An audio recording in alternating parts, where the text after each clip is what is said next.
Welcome back to 3+U. If you haven't begun to get your holiday lights up, it's time to get started. So for some terrific ideas today, we're so happy to welcome back Brandon Lewis from Painter Ready. Good to see you. Howdy, how are you? This time of year, I guess you're Christmas ready. Yes, ma'am. And you sure are. Today, you brought some lovely ideas.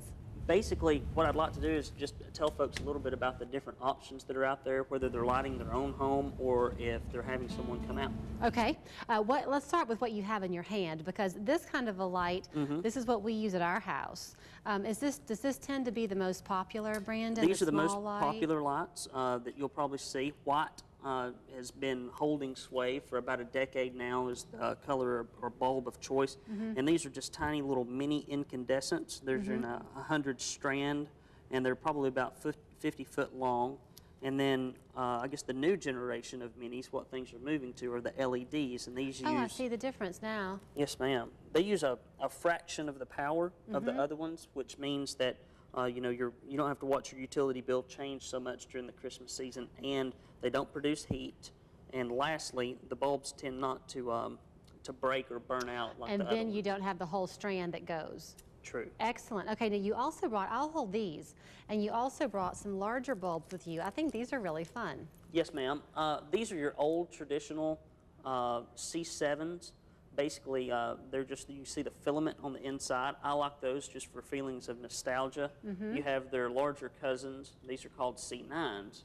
And over here, we have what are now the C9s that are LED. So again, they have some of the same attributes that your mini lights have in comparison to your incandescents. Now, when you're referring to these in a rather technical term, so if you go into the store and you're wanting to purchase these, do you ask for C9? Yeah, you really do want to ask for C9s or C7s, because otherwise you end up doing what I did, which was to send my wife after big bulbs. And there are two types of big bulbs, and so, you know, we had to take a second trip to get what we needed last year. Okay, and this is something you can just research online if you want to? Absolutely, and they print them right on the side of the package. They'll say C9s or C7s, and as you just think 9's a little larger than 7.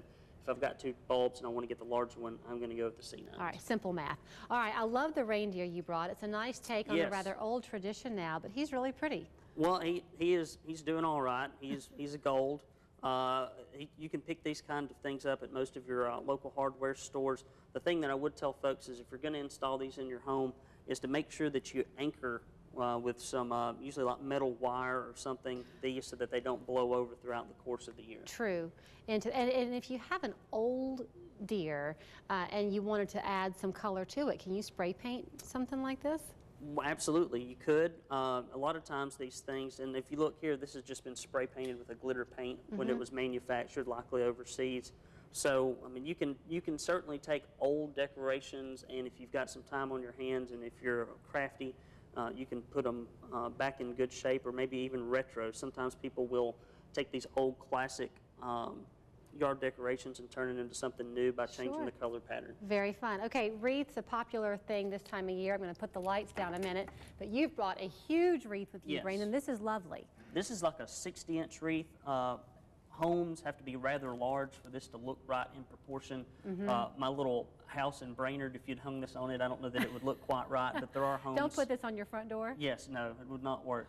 But, you know, wreaths are great things. The big thing that you want to make sure if you're hanging wreaths at your home is that you use an eye hook or something so that it doesn't blow off during the season.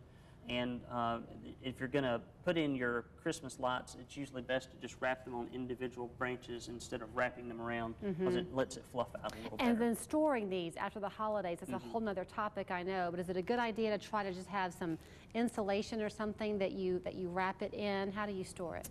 These, luckily, are pretty rugged. If they get smashed down somewhat, you don't have to worry about it so much.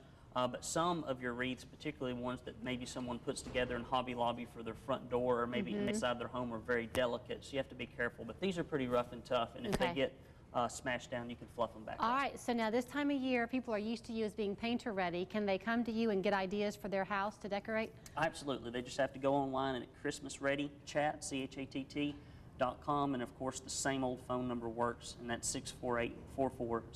All right, Brandon, 'tis the season. Thanks for making it such a pretty one for us.